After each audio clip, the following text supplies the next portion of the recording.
What do you mean I'm wearing the same shirt as the first two videos?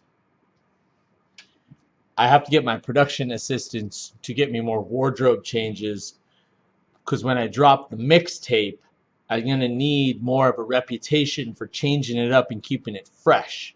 Otherwise, I'm going to start losing my cred. Very important among the members of the squad to be seen as being on fleek at all times. That's all I got. That's all I got, really. At this point, ladies and gentlemen, let's talk about some history, and I can stick to things I know I'm more comfortable there. This is the third of the videos. This one will be shorter than the last two. An increasingly pluralistic United States faced profound domestic challenges.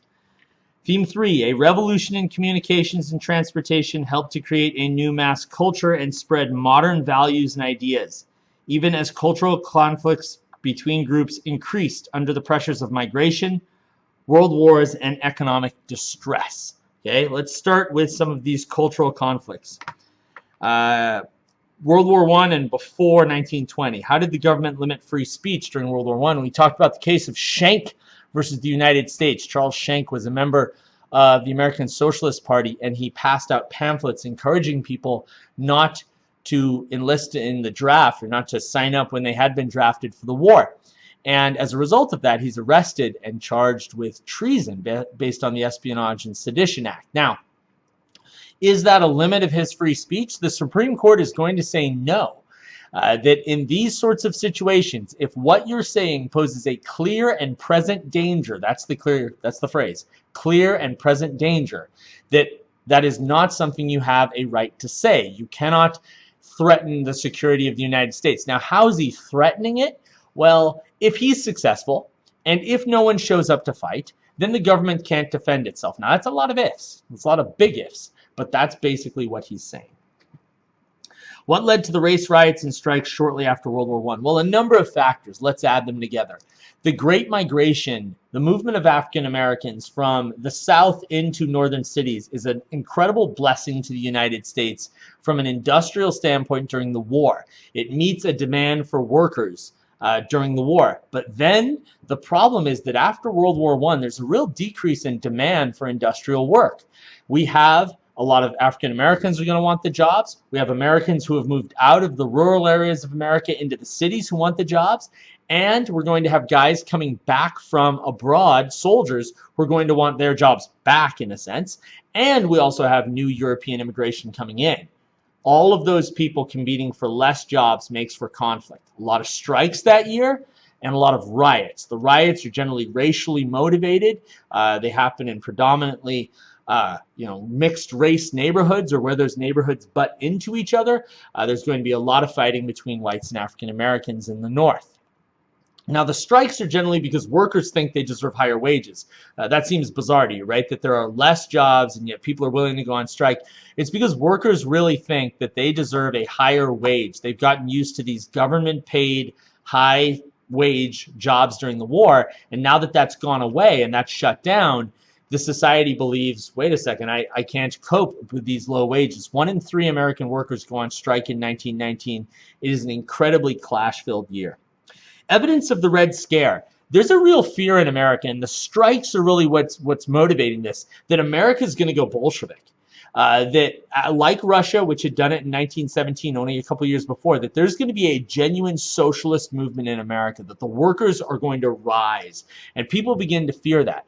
The Attorney General at the time, A. Mitchell Palmer, begins this crusade called the Palmer Raids to round up as many socialist influences as possible. Most of the people that he finds are people who have some sympathies to socialist ideals. He rounds them up. He sends many of them back to the, not back to, that's a mistake. He sends many of them to the Soviet Union, in his eyes sending them back where they should go, on the USS Buford, what they called the Soviet Ark, and drop them off into socialist Russia. He also imprisons a lot of people.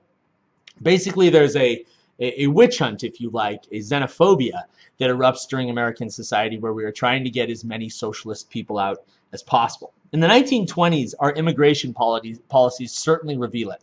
Americans believed that the country had to be kept American, and so beginning in the early 1920s, they started to scale back immigration based on quotas. Now, the quotas early on were based on census data from 1910, but when they really started to limit immigration was when they went back to the 1890 census before the big immigrant pushes from the new areas, from Southern and Southeastern Europe, and they said, okay, we're only going to let in a small percentage, 2%, of people from those areas based on the 1890 census. So the number of people who could come in from less desirable places was much lower. Okay, and by 1927, the set cap limit was much, much lower. So the United States is in a way having this cultural clash. We're trying to redefine what it is to be American, and we're doing it by limiting anyone new coming in and saying we're going to go back to what used to be good American values. Hard to define what those are, but that's where we're going. Compare the new Klan with the old Klan. Well, both are a pain in the neck, but the new Klan is much, much larger. Okay, the new Klan is involved in the hatred of African Americans, like the old Klan, but also Asians, immigrants, progressives, Jews, Catholics, women who are, protesting for their own rights. Really, if you're not a white Anglo-Saxon Protestant of the particular background of the Klan, that's not good enough, and they're going to have hatred against you. The Klan is much more widespread. It's no longer just kind of a Southern movement. It's a much more national movement in the 1920s. Interestingly, that's when we see the Klan, right? Cultural clash times, right after the Civil War, the 1920s, the 1950s, and the Civil Rights Movement. There's your synthesis point right there. How was the Scopes trial a clash between old and new American values? Well, Scopes is teaching evolution, and he's doing it to test a Tennessee law that says that you can't do so. Now, in doing so, he's really looking for a fight. Scopes is looking for a national debate over the issue, and he gets it. And eventually he's found guilty, and he's not supposed to be teaching evolution. But what really is the idea is that the nation for a moment focuses on that trial. What America are we? Are we the old traditional values of church and Bible, or are we the new scientific ideals that Darwin is teaching in evolution? It's a very small case, but it has a national reverberation.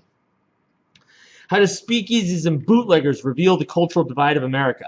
Well, it's illegal to drink during this period, right? And then the 18th Amendment makes it so. But speakeasies, illegal drinking clubs, and bootleggers, people who are moving the alcohol around, are enormously popular because there's a side of the 20s that's quite, who gives a darn, right? Escapist, if you like. Sure, the country's going up in flames. There's riots, there's strikes, there's all sorts of problems. Let's have some fun. This is really a glitzy, glamorous era. It's the era that will involve later on here radios and automobiles and a new level of freedom.